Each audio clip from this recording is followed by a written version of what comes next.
Hello, everyone. This is L.C. Holt here, and this is my weekly update for the first week of December. Right next to me is Rebecca Ivey. Hello. Do you believe it's already December? No, it's actually tomorrow, but yes, it is December. Yeah, so it's crazy. That's my denial. No, it's tomorrow. Right, yeah. But in the vein of Christmas spirit, everyone's rushing to the malls. I know. I look a little tired today because of Thanksgiving and Black Friday. Madness. Well, we'll try and tie that in. I guess the Black Friday madness would be like those damn zombies that were at the Monroeville Mall. Well, actually, every Black Friday, I do think of this film when I see people. And that film is? Dawn of the Dead. Dawn of the Dead, the 1978 classic, one of my all-time favorites. A big influence on me when I was first starting out wanting to be a filmmaker. I tell you what, so much I could say about this movie. And I'm going to try to get in as much as I can today on this hour-long show. But I tell you, it was a very influential film for me. It was written and directed by George A. Romero, which I'm sure most of you have to know. How dare you if you don't know that? Now, George had co-written and directed a film that you and I had talked about previously called Night of the Living Dead. Yes. We did that for our Halloween show. Mm-hmm. And that film had a long and storied history. There was a lot of trouble with the distribution of the film, in so much as George Romero lost all rights to Night of the Living Dead because the distributor didn't put the copyright notice, which the law was in 1969, is it had to appear on screen. And if it didn't appear on screen, you really only held the copyright for the first theatrical run. And once that was over with, this Night of the Living Dead was out there for everybody to do whatever they want with. You want to remake it? Go for it. You want to colorize it? Why not? You want to do a stage play of it? Well, you're free to do it. What about a musical? They probably have done. I think everything has been, everything from commercials to comic books. Obviously, there is I would say a popular show on AMC, but it used to be a really popular show called The Walking Dead, which is essentially Night of the Living Dead in color. Well, didn't he basically say it was the zombies meet a soap opera?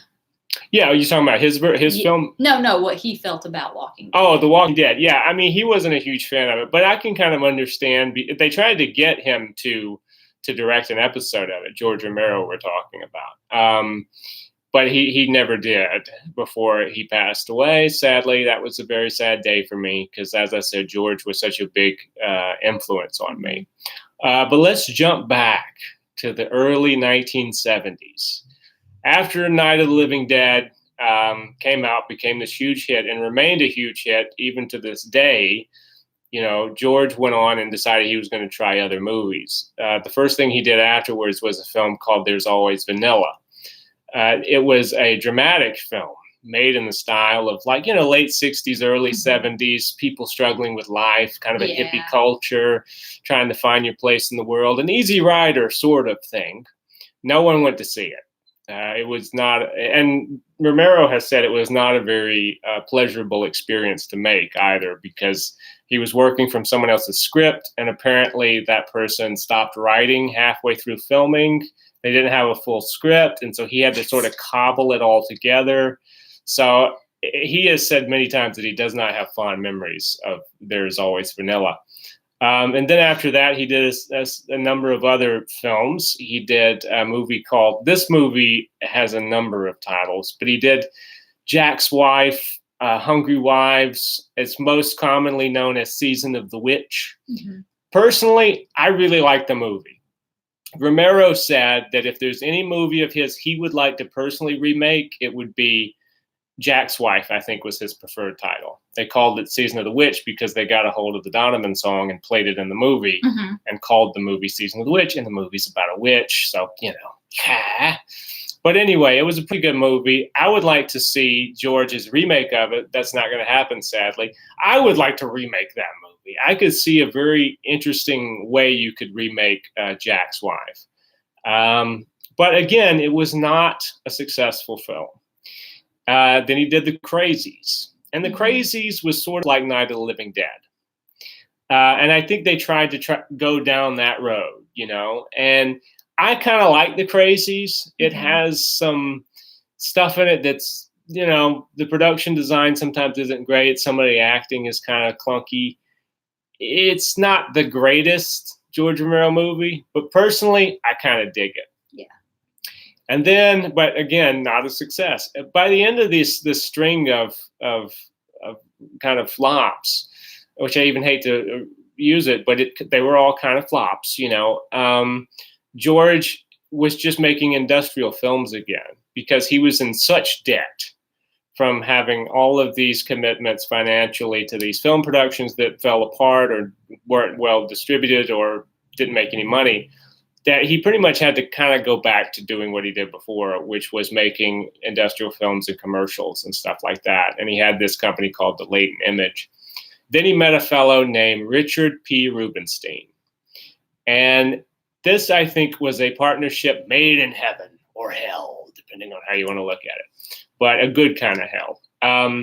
Because Richard P. Rubenstein was a very crafty guy. He was a young fella, and he wanted to be a film producer. And he got with George and said, well, what if we tried to make a movie, but we were smart about it, And George was a great creative guy. He was obviously a successful businessman in that he'd been making industrial films in Pittsburgh for a long period of time and been making money off of it. But Rubenstein seemed to have a kind of an eye about how you could make a film for little money, but kind of maximize the potential of it. So I think when you brought that creative spark and that sort of business film know-how together, and just the idea that they were both, young guys and ready to take on the world and everything, they made a movie called Martin, which George wrote and directed, which is a great movie. And it was, done for very little money, but really the production value and the acting, it starred the great John Amplis as and it's a little vampire story that's not really a vampire story because you don't know if he's a vampire or not. But again, that was a successful movie. Finally, George had a success for the budget range, And I think that kind of put him in line to make maybe something a little bit bigger. And so that brings us to this film, Dawn of the Dead. George Romero had a friend at Carnegie Mellon, a guy named Mason. And Mason owned a company called the Oxford Developments. And one of his projects was the Monroeville Mall, which was an indoor shopping mall. This is 1974, so these are fairly new in, in the American culture, I guess, consumer culture. And so George went on a tour that his old friend took him on of this new big Monroeville Mall shopping center. And he was walking around the place, and his friend sort of mentioned off the cuff, up in the attic, we have civil defense supplies. So let's just say there was like a war or something. You could theoretically come in this mall and just live in here because we have food, we have everything that you would need, batteries, flashlights, all that stuff. And this sparked George Romero. And he realized, you could do, maybe instead of a war, you could do the zombie apocalypse. Zombageddon. The Zombageddon. And have the people in the mall surviving off of all of these consumerist resources. And he started writing the script pretty much right away. No backers, no idea of where a deal might come from. He was just inspired. So he started writing a script for a movie that originally was going to be called Dawn of the Living Dead. And it was going to be a sequel to Night of the Living Dead. Shot in color this time, he envisioned it as. And so he had to try and figure out, how he was going to do this. He had connection with the mall, so he knew through his buddy that he could film there. But this was going to be a bigger kind of movie. Enter Dario Argento. Dario Argento is a crazy son of a bitch. He's a great filmmaker, or at least he was at this time, a really visionary filmmaker, made Italian giallos and really breathed new life into that Italian horror genre, which had been started by Mario Bava, Lamberto Bava, all these great people. And he contributed quite a bit. You know, Suspiria, we've talked about on this show, the remake of Suspiria, and a little bit of Suspiria itself. We never actually did too much of Dario. I would love to talk about Dario more because there's a lot you could say about him. Like, he did this Annabelle trilogy prior to this, him coming into this story, which was Bird of a Crystal Plumage, Cat o' Nine Tails, and Four Flies on Grey Velvet. And he had already done at this point, I believe, Deep Red and Suspiria. So he had a good chunk of change. He had a good setup over there in Rome. And he heard George Romero was working on a sequel to Night of the Living Dead.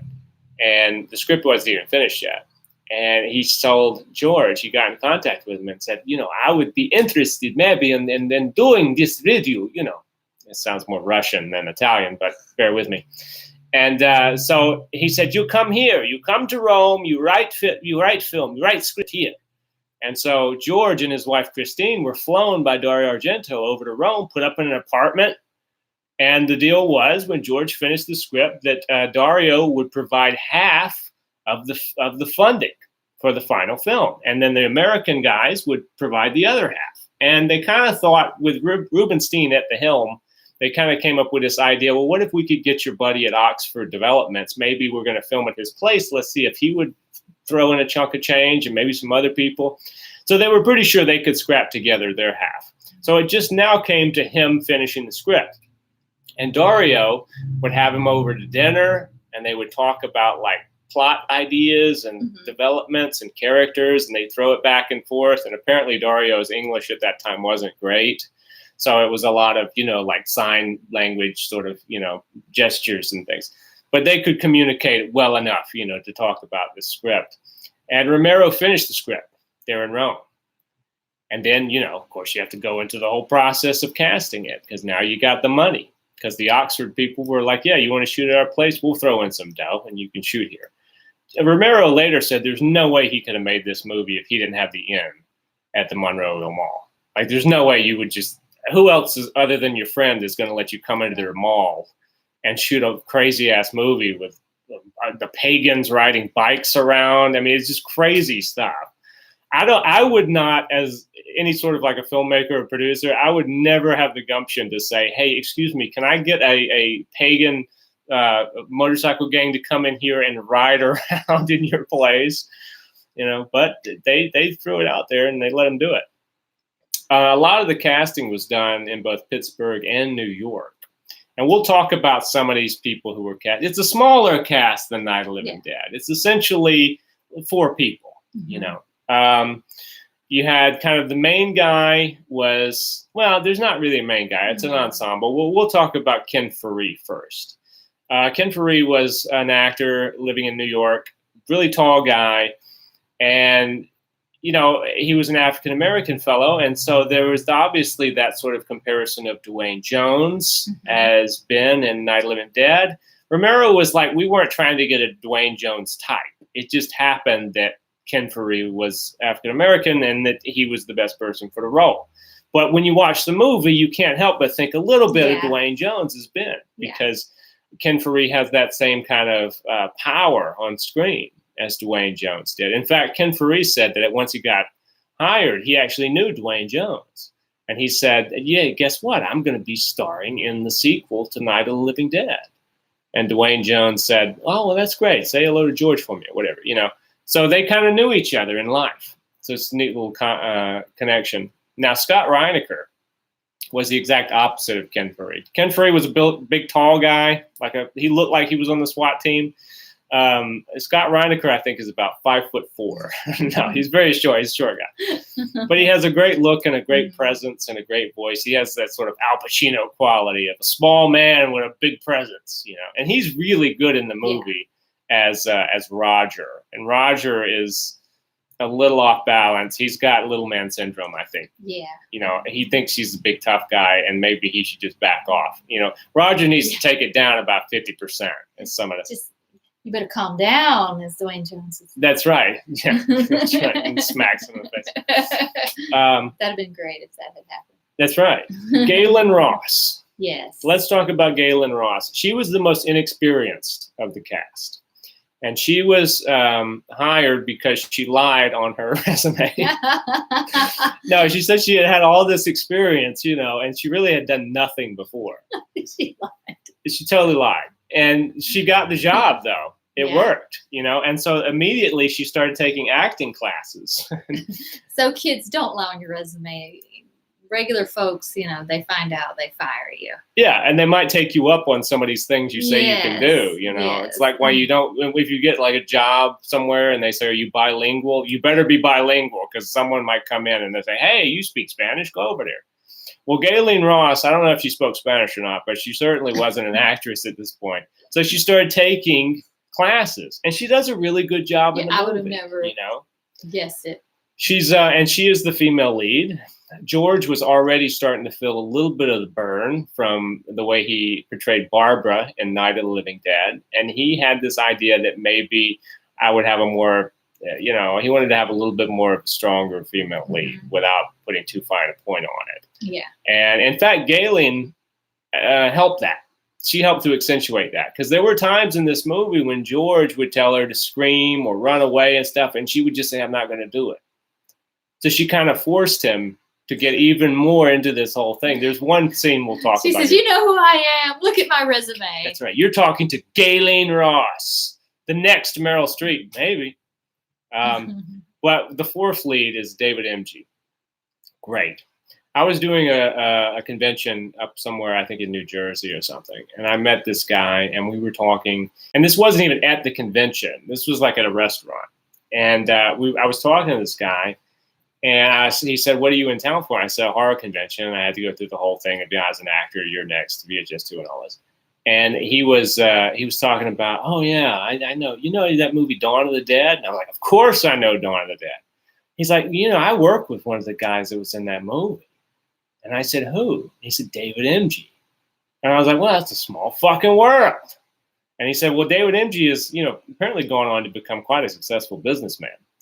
And this guy worked at the company with David M.G. Up there in, I guess, New Jersey or New York. Well, it's in the same town. Why wasn't he at the convention? I know. Come on, Dave. He's right there. You don't have to book a hotel for him. I don't think David does many convention appearances. I've seen him do a couple of tours of the Monroeville Mall, but I haven't really seen him do many convention appearances. I'm sure he has, but I guess he's probably busy. Anyway, George got a lot of his friends to fill out the crew. Mike Gornick, who had been the DP on Martin, came in and was the cinematographer on Dawn. They had to change out all the lights in certain areas of the mall because what they realized is since they were filming in color, the fluorescence turned everything green, So they had to. That was a big thing they needed to figure out. So they went in and they replaced all the bulbs with, with something that would give you the right photo temperature. So, but they had to leave them in there. So the mall because it was too much to change them in and out. So the mall got some new lighting, courtesy of the Latent Image and George Romero. The budget wound up being just a little bit over $1 million. So that's basically $500,000 from Dario and his company in Italy, and then $500,000 from George Rubenstein, the Oxford development people, and all that. Filming began November 13th, 1977, in the Monroeville Mall. They could only film between the hours of 11 p.m. and 7 a.m., so all nights, because the mall was operating at that time. So they're getting ready for Christmas. They were, and Black Friday. That was a big thing too, because the Christmas decorations when they went up. Well, I'll get to that here shortly. But yeah, so they had to shoot all nights in the Pennsylvania winter. There were times when they were snowed in. They got in the mall. They couldn't get out of it. The reason they had to stop at 7 a.m. is because the mall Muzak came on. Nobody could figure out how to turn it off. So you had to stop because you couldn't record sound anymore. If you needed something with no sound, you could record maybe for another hour or so. But also the doors open and these mall walkers would come in. Because even back in 1977, it was a big deal for old people to go to the mall and walk around it. Those people were vicious. Talk about zombies. Have you ever been in the path of a mall walker? Yes. They'll knock your ass down. You're in their way. Right. It's like, listen, motherfucker, you're old, and I can take you down at the knees. knocked me You're at over. the sunrise of dead. That's right. The sun. That's right. And so I imagine George turn around sometimes and see these mall walkers and be like, "Is that our extras?" And they're like, "No, it's just the old people in Monroe." Wow, I thought that makeup was excellent. Yeah. Speaking of the makeup, let's talk for a second about Tom Savini. Yay! I got a little visual aid. Grab that top one right there. This one? Yeah. Tom Savini he wrote this book, which is a great book. I've had this book for many, many years now, Grand Illusions. And this book actually talks a lot about how he created some of the illusions for Dawn of the Dead. And I say illusions because he considers special effects to be like a magic trick. Thanks, Beck. But there he is on the back. Look at him. There's old Savini back. It was a rough day that day. It was. Yeah. But anyway, this was the beginning of the splatter craze. Okay. He had to come up with a lot of shit. Like George would send him these telegrams. He'd say, figure out ways to kill people. And a lot of times George would incorporate some of Savini's ideas into the film itself. So Savini would say, why don't we put a machete through somebody's head? And George would be like, oh, great. Let's figure out how to do it. Can you do that? And he's like, oh, yeah, I can do that. So Savini was like a boy in summer camp. No pun intended, Friday the 13th. But he used to just take a sleeping bag, and him and his Tasso, his much lauded compatriot at this time. You can't have a story when Dawn of the Dead with Tom Savini without hearing fucking Tasso. Mm-hmm. Tasso and him were like Siamese twins, apparently. But Tasso is also in the movie. He's one of the motorcycle raiders. And Tom is in the movie as one of the motorcycle raiders. But Tom would just take a sleeping bag. He'd go over, sleep in the mall. And then when they needed him, he'd pop up, go do an effect. There were some things that in hindsight, Savini apparently did not like. The color temperature thing we were talking about with the lights. The makeup that he used for these zombies sometimes read as a different color depending on whether they were outside, inside, under studio lights, under mall lights. Sometimes it would read as green. Sometimes it would read as blue. And then they were meant to be gray. Very rarely are the zombies in Dawn of the Dead actually just gray, Yeah. But that was the intention.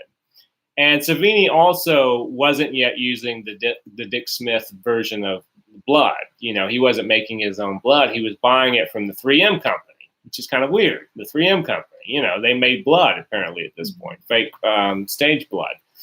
And on camera, that tended to read a little bit red and a little bit thick.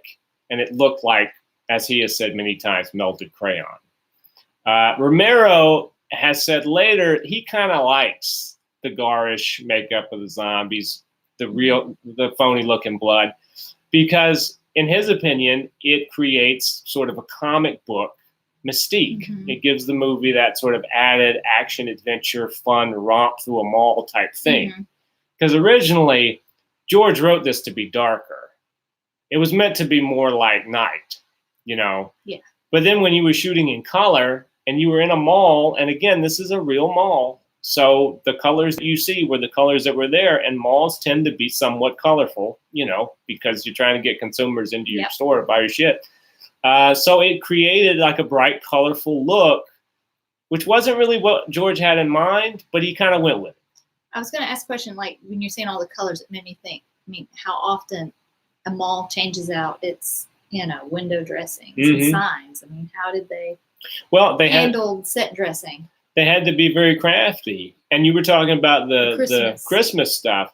They were shooting and they had to stop when Christmas time came, because what they realized is that like those photo temperature lights up in the fluorescents, you couldn't take up and put down these Christmas decorations. You spend most of your shooting day continuity. Right. You'd be taking up and down Christmas decorations. So what they decided to do was they decided just not to shoot when the Christmas decorations went up. They would take a break, and then, they would do like the whole thing of, there were other places you could shoot, the TV studio, the little apartment. That's what I was going to ask, the little hideout. Because what happens is they get into this mall and they find a nice little nest up there and they make it their little apartment. None of that was actually in the mall. That was over in George's building. They built that little apartment set because where the civil defense supplies were, that his friend was talking about, that was actually more like a crawl space. Like you couldn't really stand up in it. You certainly couldn't shoot scenes in it. or build an apartment in it. So that was not in the mall. There were a couple things like that. Yeah. The elevator shaft. Yeah. Was not in the mall. I'm sure there'd be probably some kind of insurance problem if, J.C. Penney's found out you were on top of the elevator with actors going up and down. So they filmed that in George's building, the Latent Image, his company. Obviously the air duct shafts they crawl through, all that was a set. There's a gun store in the mall in the movie that was not really there. The Monroeville Mall did not have a gun store in it. That was filmed. I wonder how many malls at that time had gun stores in them. I don't know. Because it's the 70s. Nowadays you're going. Do you think that they would have had I don't know. gun stores back then? I don't know. I think it's a possibility. I would say it might be a possibility in certain parts of the country. Maybe if you were in, say, Alabama or Georgia or Texas. Yeah. Like I could see a gun store in a mall in Texas. I don't know. But the Monroeville Mall definitely didn't have one. That was across town, that gun store. I think it was called Firearms Unlimited. But that was in Pittsburgh, I believe. But anyway, before we get too much into those sort of location things and get away from Savini, I wanted to talk about a couple of the cool effects that he did. Because again, long before CGI. Yeah. Savini just figured out how to do them. There are a lot of disembowelments in this movie where the zombies just rip into people's stomachs and pull their intestines out. And the way Savini did it was he built a foam rubber, stomach chest, and he put guts from an abattoir. He went to the old slaughterhouse and got a bunch of sheep's entrails and stuff and would put it against the actor's stomach, their actual stomach, and then put the foam on top. And then the zombie extras would have to tear through the foam, and he would have blood tubing in there that he would pipe, and that 3M blood, that bright blood would come out, and then they would pull the stuff out and pretend to be eating it. And apparently these zombies, they worked for like $1 and a box lunch a day. But they were all about it because they wanted to be in a George Romero zombie movie, get all made up and go to the mall. It kind of strikes me as a little bit of like a playground. Yeah. I would love to have been on the set of Dawn of the Dead. I think it would have been kind of fun. $1 a day and a box lunch. Absolutely. Yes. Yeah. And you can tell your grandkids, I was in that movie. That's right. I think you got a t-shirt too. Oh. Imagine what those go for. Like a t-shirt from the actual set of Dawn of the Dead. Yeah. But there was stuff like that. I heard there was also no gun store in the mall, but there was a bar that stayed open a little later than the mall itself called the Brown Derby. I think it may have stayed open a couple hours later. And some of the zombies, after they got made up, apparently would go in there and get good and loaded. And there was an incident where they jumped on a golf cart and crashed into a pillar, drunken zombies from the Brown Derby. But anyway, stuff like that happens when you're on a film set like Dawn of the Dead. There's a lot of really interesting stuff because this movie is no holds barred when it comes to the gore. You got people's heads getting shotgunned off. That was a fake head Savini made of actually Gayleen Ross for a scene we're going to talk about here shortly. But it was Gayleen Ross's head, and he put like a dark wig on it and painted it kind of a darker color, a skin pigment, and then he put a bunch of stuff from the craft service table into the hollowed out head. Nothing goes to waste. Nothing goes to waste. A bunch of that 3M blood, and then he actually shot it with a shotgun. And so the head just exploded the way a shotgun head would explode. It was a trick he would use later in Maniac. That's the same sort of thing, except it was his head, Savini's own head in Maniac. He shot his own. Okay. Yeah. Machetes to the skull. There's that famous thing, which is a straight up magic trick. It's just you just have a machete, a fake one with a little thing cut out, a little crescent, put it on a guy's head, roll the film backwards. So when you pull it away from his head, it looks like it's going in. I love those old school magic. We've talked about this on the show before. Back when you had to be ingenious. Like a lot of aliens. There's a lot of stuff shot back. Film rolled backwards to kind of give it that. Yeah. And you had to be kind of, creative. Creative, which I feel like is what is missing in a lot of. Yeah. When I was a kid, I used to watch all these special effects shows. And I used to think, I want to do that when I get older. And of course, by the time I got old enough it's all CGI. And I just thought, I want to make stuff. Well, it is something to be said for actually having to troubleshoot a problem. Yeah. If you can just dial it into a computer, maybe it's not as creative anymore. And I'm not trying to take away, because there is an artistry to the CGI stuff. But I think you and I are of the age that we remember long before that was the norm. Yes. So I grew up watching movies like Dawn of the Dead, where you look at it and you try to figure out how you did that and how you did this. And also the troubleshooting of effects and just trying to figure out how to shoot something. I feel like sometimes it may have improved rather than if they just could easily do something. Yeah.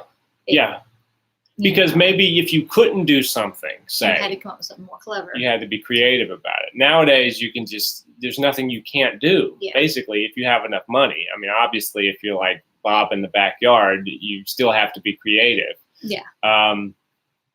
But anyway, we'll go back to this. I wanted to mention there was a place called the Harold B. Memorial Airport that has a very famous scene shot there with the helicopter zombie, where he gets the top of his head lopped off by the helicopter blades. Another bit of clever stuff, because that was just done with a fake top of the head and a guy with a string, and he just took off running. And when the string went taut, the head just shot off, and then they animated the blades in later, because the blades weren't really there, when they were there. So that's about as much into CGI as you got in Dawn of the Dead. But that had a scene where Stephen was in the old hangar and he's looking for stuff, and the airport is abandoned. It's sort of like a small little airport. Mm-hmm. And what happens is that Stephen and Fran are down in this little hangar area, and they hear gunshots, and Fran runs out, and Stephen gets jumped by this zombie. And they're like kind of razzling around, trying to get the zombie off of him. The zombie, for some reason, is refusing to bite Steven. The zombie could have fucking bit Steven like 15 times. Maybe he was just really full. He had already had seconds. He just wanted to kind of play. I guess so. And that was one of the scenes I was telling you about, where Galen refused to run and scream. So as a result, she just sort of stands there like a deer caught in headlights. It's kind of a crazy choice, but I guess it's better than screaming and running. She could have gone over and helped Stephen. Yeah, that would have been proactive. I think that would have been maybe a little bit better, because it is a little odd that she's just sort of standing there looking back and forth, But eventually, Stephen whacks this zombie that's hanging on to him, latched onto him in the head, kills it. And then he goes over and pushes Galen out of the way. And for one glorious moment, he performs the most spastic punch I've ever seen in my life, where he does this full body thing. I can't even call it a punch. He hits this zombie and knocks him down. And I'm sure you guys have seen the movie. I would love to just get that in loop and play it on the wall like a moving painting, because it is a beautiful. I was going to ask you to recreate, but not with me. But there's no way. Just in the air. I would have to get back too far, and this wall back here is too close. But I wish I could. And I tell you what, it's an all-timer. So during the Christmas break, it sounds like it's at school, but they were just waiting for the decorations to be taken down. They shot all that other stuff, but also George was beginning to edit the film.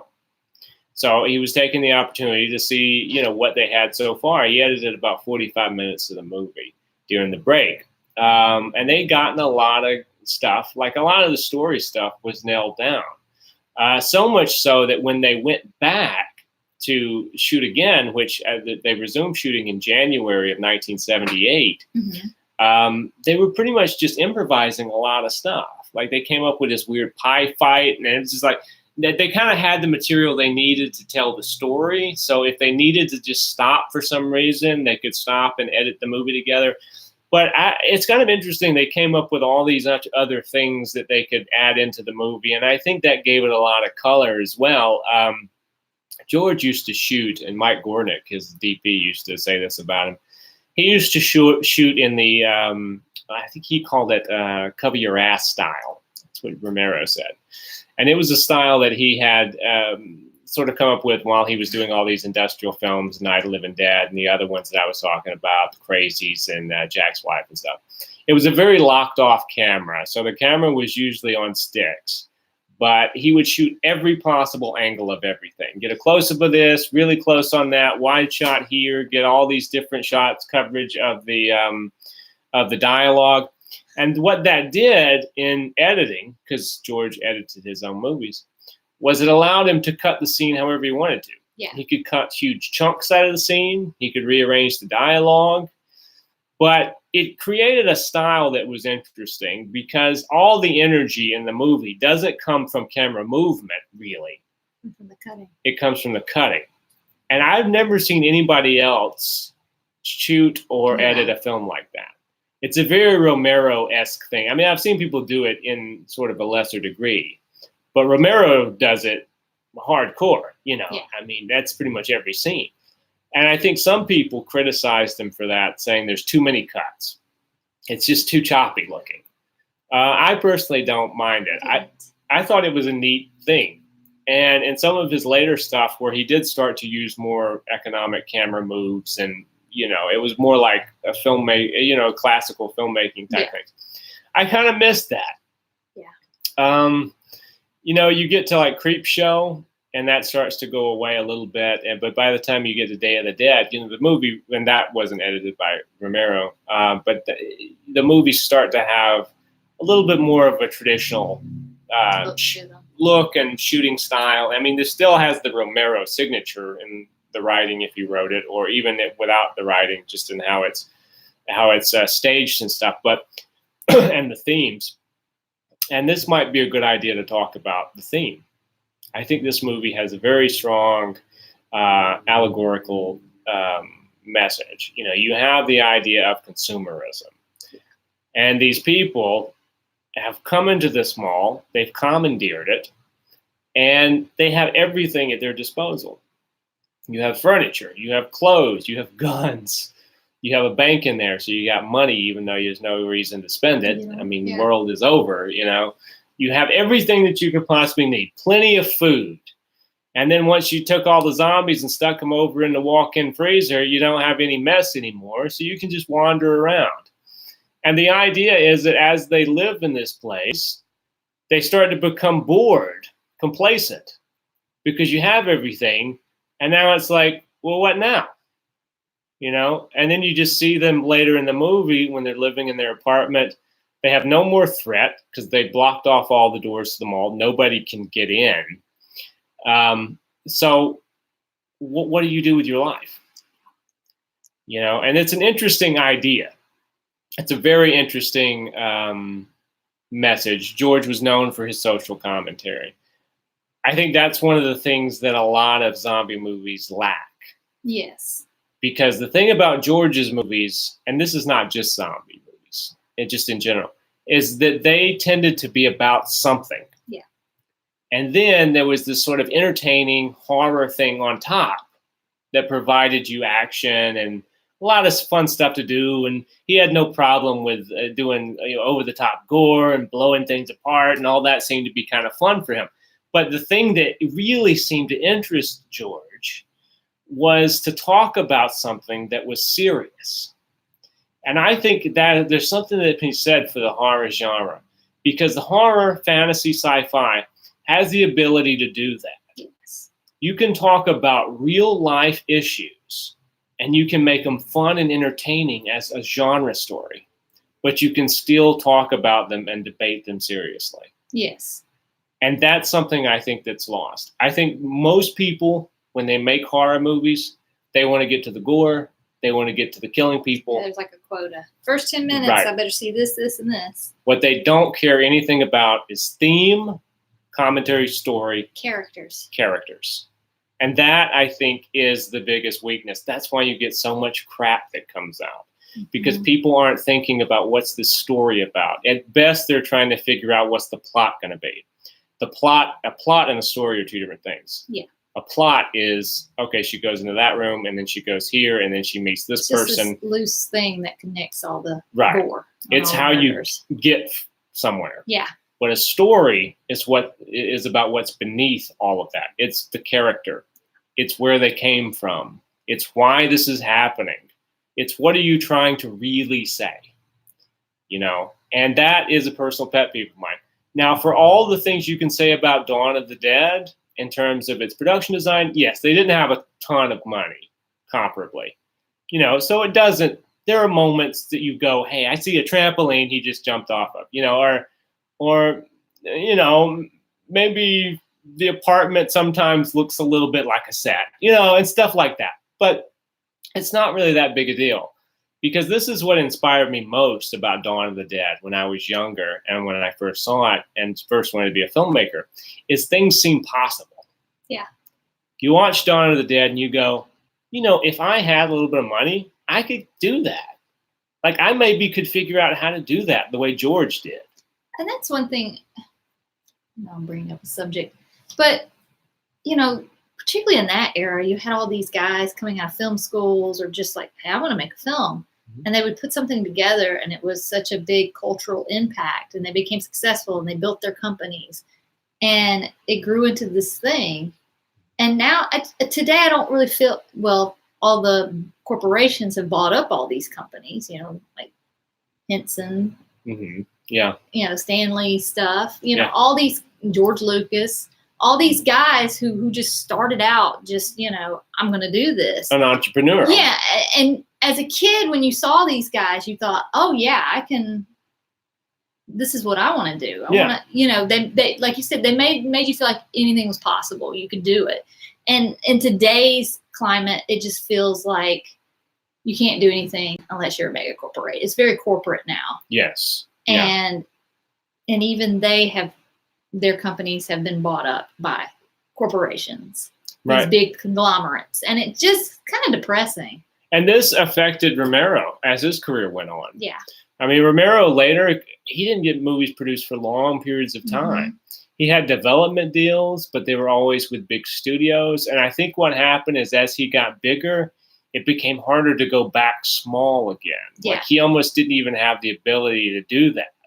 So he had to sort of make these deals with, say, like Universal, where he wrote The Mummy for years. He was developing that, a movie that never happened. I mean, it happened, but it wasn't George Romero.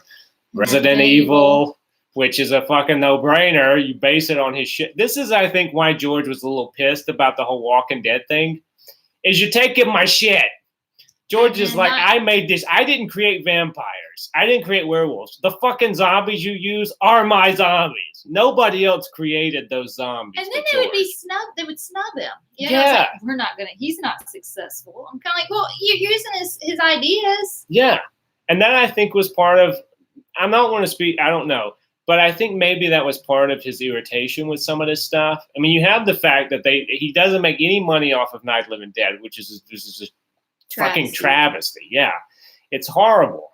That he hadn't made the billions of dollars you probably could have made off Night of the Living Dead, when it was his blood, sweat, and tears that made it possible, along with the other Image 10 guys and John Russo and all the other actors and stuff. But I mean, this was George's thing. And I'm glad he finally got money off of Dawn of the Dead, because they got that. They own that shit. Yeah. They weren't letting this happen again. They did. They were going to. Someone was going to pay through the nose. And you know how much Dawn of the Dead has made internationally since its release in 78? How much? Over $190 million. It was a huge hit in its time. I think it made like 55 internationally in its time in first run. But anyway, I don't want to get off of that subject necessarily, because I think a lot can be said for what we're talking about in terms of, the little guy doesn't really have an option anymore. But I have to say this too. I think sometimes, like with George Lucas, with Spielberg, with those guys back in the day, the equipment wasn't as accessible. Yeah. So you did have to raise money. So there was a little bit of, shall we say, quality control going on, because you had to make sure that you kind of wanted to do this. And today it is oversaturated. It's very oversaturated. Because everybody can do it. Yeah. And the sad fact is, not everybody has the talent to be a filmmaker, nor do they have the talent to be a musician. Not everybody can be a painter. I wish I could be a great singer. I can't be a great singer. She has to take care of that for me. Sometimes you just can't be what you want to be. But so I think that, like I said, the oversaturation of things has not necessarily helped, particularly the horror genre. Yeah. Because I don't think of rom-coms and go, there's too many low-budget rom-coms out there. I don't know. Watching Netflix lately, I'm just like, what is this pile of garbage fire that is on here? I don't know. I won't go into it, but there was a recent one that was released. Well, there have been a couple that have been released. I watch them. I'm like, what is this? Because, morbid curiosity. Mm-hmm. But, because we grew up in an era where, you had the Tom Hanks and the, Meg Ryan and, when Harry Met Sally rom-coms were big. Yes. And now when you watch them, they're like these made for Netflix garbage fire trash, and you're watching it. The plot makes no sense. I hate these characters. The girl they cast as the lead that you're supposed to be like, oh, she's like the Meg Ryan or the Audrey Hepburn. You're just going, she's a reject. I'm sorry. It just irritates me. And I watched a couple of them recently. One was a Christmas one, made absolutely no sense. Maybe we should do a show on it and let me vent my anger. Okay. But yes. Well, I mean, I'm talking about oversaturation. I think Netflix is having a lot of oversaturation issues because every time I turn around, there's like 15 new Netflix movies. Yeah, because they're everybody wants to pull their licensing because they all want to have a streaming service. Yeah. So Netflix is scrambling, going, we need content. We're going to get back to Dawn of the Dead here in just a second. But let me just say this. I think this is my prediction. Eventually, every studio will have their own streaming service. Yes, and we're going to be you're going to have to figure out $300 a month. You're going to have to figure out, are you a Paramount man? Are you a Disney man? Which Disney owns everything. Are you a Warner Brothers man? Because let me tell you something. I ain't paying for all of them. Okay, so I'll just not watch Paramount movies if they have an exclusive streaming. I'll just have to choose the studios I want to watch. I'm just going to hang on to my DVDs and my Blu-rays. Well, at this point, that might be a good idea. It might be a resurgence. Before we get off too far off Dawn of the Dead, though, I want to talk about this alternate ending because we were talking about the head that got shotgunned. That was Gayleen Ross's phony head. The reason they made a phony head of Gayleen Ross, you might wonder, like, she survives the movie. Why would you make a phony head of her? Originally, she didn't survive. Yeah. Back when it was the dark version, it ended kind of like Night of the Living Dead. Nobody survived. But it was by choice. It was Wild Bunch. Everybody went out. But yeah, it was by choice. What happens is, same thing happens basically to Steven. Same thing happens to Roger. Same thing happens in the movie all the way up until when the zombies come into the apartment. When they've retaken their mall, the zombies have. And Steven puts the gun to his head. Well, in the original version, Steven shot himself. He didn't take the gun away and then do. I hate that piece of music. Just have to say this. I have to be. Right? I got to be honest. It's very A-Team because that was one of the things George loved. That library music. Yeah. The Wolf Library is where he would get all this music from, and some of it has become very famous. There's one called the Gonk. In here, there's a piece of music from the library that was entitled The Gonk, which everybody knows. It's that music that plays in the mall. Yeah. It's the robot chicken music. Yeah. Do do do do do do do do do do do. That's the Gonk. Yeah. Just came out of the library track, so over at the DeWolf library, music library. And he would grab these things out. Personally, I think George sometimes used too many random library tracks. Particularly, not so much in this, but particularly in the Crazies, just get somebody to score that shit because it's all over the place. The music just doesn't match anything. It's a different tone for every scene. But in this, with the music, it kind of plays out fine. But like I was saying, I'm getting off of that subject again, going back to Gayleen Ross up on the roof. Fran, she's in the helicopter. She realizes she knows how to fly it because Steven taught her. She realizes, I got to get out of here. But I don't want to leave. Like, where am I going to go? She's pregnant. She's like, maybe it's just better for me and my child if I stick my head up into these helicopter rotors, which is what she did in the original script. She killed herself and her child by sticking her head up into the helicopter rotors, hence why they made a phony head of hers.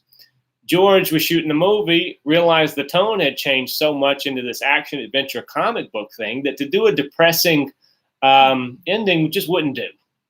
So what he decided was to change the ending at the last minute. Peter shoots a zombie instead of himself, rushes up there, when he comes up out of the sky, what do you call it? The skylight. Comes up out of the skylight, again, and he runs across the thing and he's like chest pumping people, knocking them out of the way. And he hops into the helicopter, and him and Fran take off, and strings rise. That's a pretty good piece of music. And then the gong kicks in George Romero's version anyway. I should say, just for a second, there were many different versions of this movie. I think I have another visual aid. Grab that one right there. I'm visual aid girl. She is. She's taken over. This is another prized possession of mine. Dawn of the Dead, the Ultimate Edition. You can crack that sucker open and show them what's in it. If you guys, here's the back of it. Yeah, it's got everything in there. Can you read that? Probably not. So if you open this sucker up, when I was growing up, I heard about all of the many versions of Dawn of the Dead. This has every... This is like a parent with a wallet full of children. I tell you, this right here, this is the U.S. theatrical version, all right? So you got that version. And you got the extended version, which was shown at the Cannes Film Festival, all right? And then beyond that, you got the European version, which is the one that Dario Argento recut, which has all Goblin music. I actually kind of like that version in terms of the music. I like the Romero cut in terms of the story, though. And then you got documentaries. I'm not sure which version I saw then. The version you saw, I think, was the U.S., the Romero, the final Romero version. Okay. Because the Cannes cut is a lot longer than the. It's not a lot longer. It's like 10 or 15 minutes longer, and it's got some good stuff in it. But if you get that Ultimate Edition box set, I would highly recommend it. I'm sure they have it on Blu-ray. This is on DVD. Check out Amazon.com or your local eBay. I tell you what, it's worth the effort, especially if you are a Dawn of the Dead fan, as I am, obviously. I'm sure you got this at Suncoast. Let's date Collins here. You were actually, well, let me just say something. You actually were not, you were with me.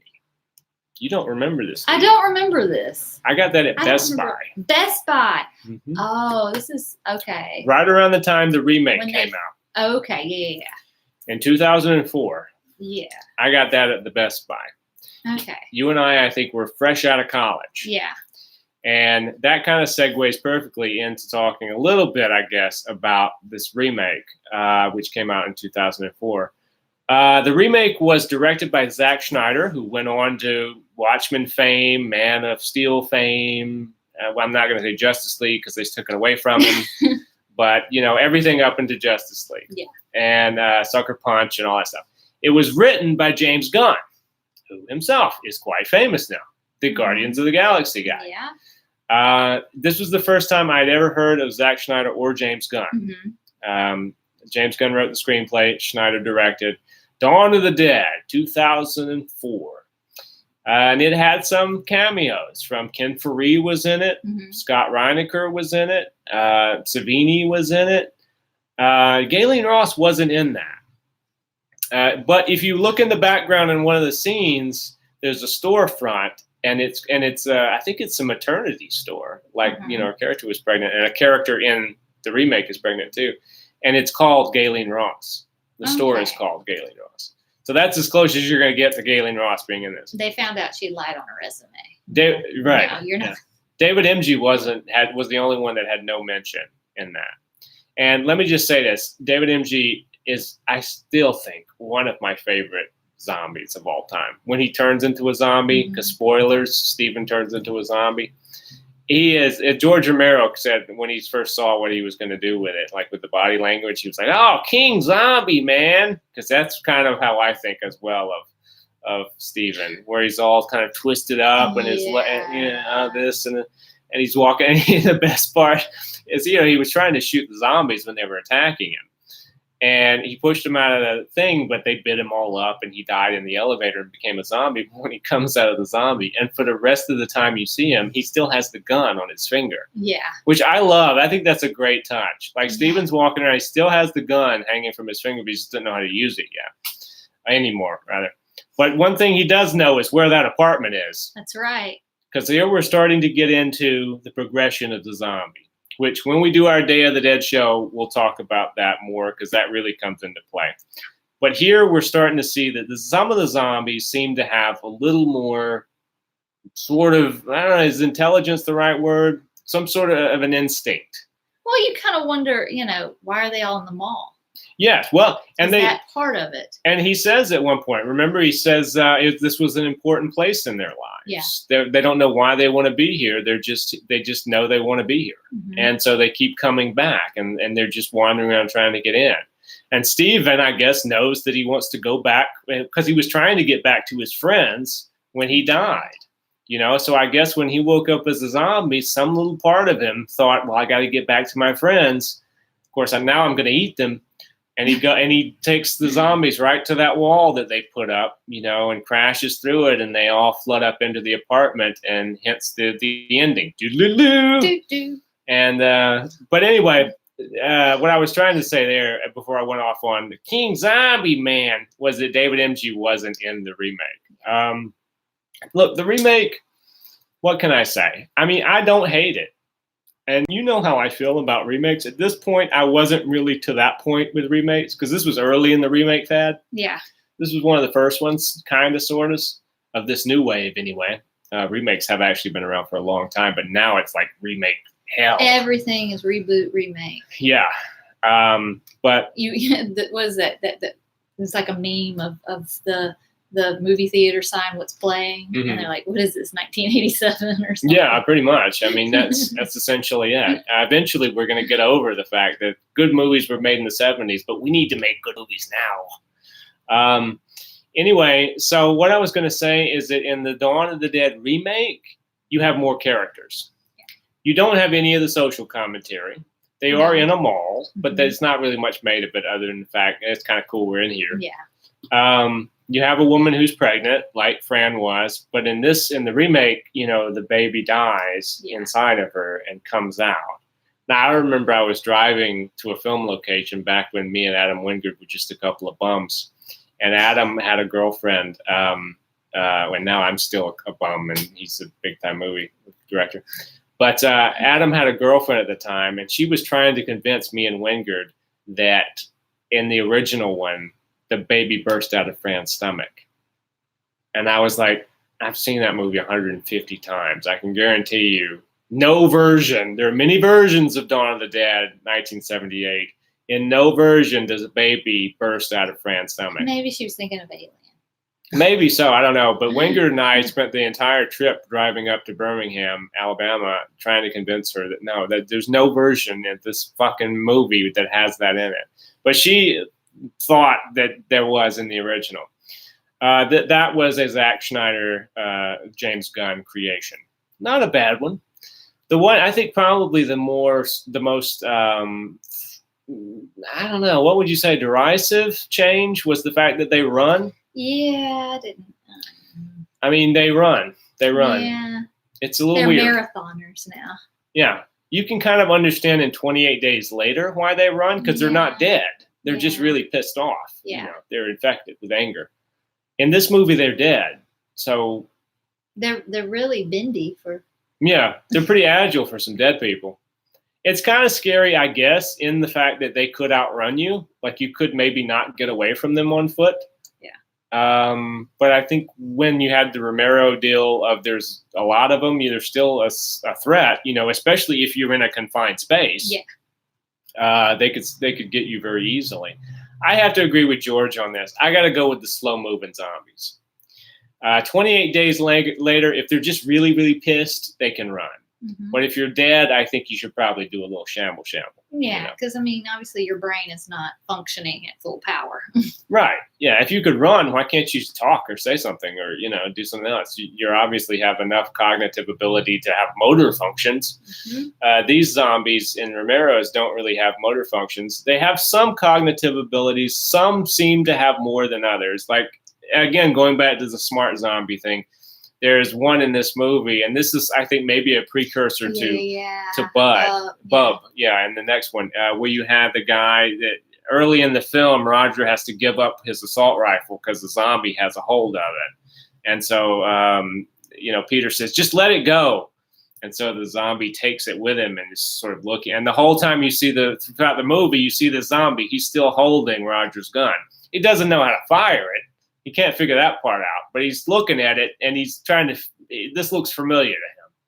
And then at the end of the movie, after the doodaloo on the roof, Peter's got his gun, and he goes, and that guy is on the roof. Somehow that guy managed to get up on the roof, that zombie with the assault rifle. And he's been holding this assault rifle for about 8 months. Because remember, Fran wasn't chilling. That's right. And Fran's about to pop now. So he's been trying to figure out this assault rifle for a while. And so what happens is that Peter, so he grabs Peter's assault rifle, and the zombie looks at the one he's been holding for all these months, and then Peter's, and then he's like, oh, I like this one better. And he makes a choice, which is the first real time you see a zombie make a choice, because he throws the old one away and he decides to stick with Peter's new one. And now he's going to spend a couple more years trying to figure that out. Consumerism. It's consumerism. What can I say? Wow, that's a good one. I did not make that connection. But anyway, so we'll get into the smart zombies more with Day of the Dead. I wanted to say, kind of in wrap up, David M.G., as I said, is a successful guy in another profession. Galen Ross is a documentarian now. She's an award-winning documentarian. So she's still in the film business. Scott Reinecker, who played Roger, few people know this, is a prince in Afghanistan. He doesn't live there. He doesn't go there. But I think it's his grandfather was amongst the first Anglos ever to step foot in Afghanistan and a certain area. And he was made, that man, I think it was a king or a prince of some kind of Afghanistan. So all of his male descendants become a prince of this area of Afghanistan. So technically, Scott Reinecker is a prince in Afghanistan. But he doesn't go there and live in a palace. Like I think he was a speechwriter for many years for politicians. So, but it's kind of an interesting point. I think he kind of shrugs it off. You're like, yeah, I'm a prince in Afghanistan, so what, But and Ken Faree, of course, is an actor still of note. He works with Rob Zombie all the time. You see Ken Faree in all kinds of stuff, especially in horror stuff. He's always working. He's sort of like Tony Todd, or Sid Haig, rest his soul, or Bill Moseley. Those people, you always see him pop up in one of these movies. But anyway, that's our show on Dawn of the Dead. I hope you enjoyed it. Are you going to do a plug, for your book? My book, yeah, why not? Makes a perfect Christmas present. Perfect Christmas present. Grim Grimoire, L.C. Holt, my collection of horror short stories, now available in paperback and ebook form on Amazon. And tell them real quick about your channels. I have a music channel, Rebecca Ivey, Ivey. Check it out. And then I have my little vlog I need to get on. And it's about all the stuff I'm getting up to with health and lifestyle stuff. And I'm sure I'll make an appearance on one of those. Who knows? Yeah, I'm already demanding it. But next time we will make an appearance, both of us here on this show. Yes. And until we see you next week, take care of yourselves.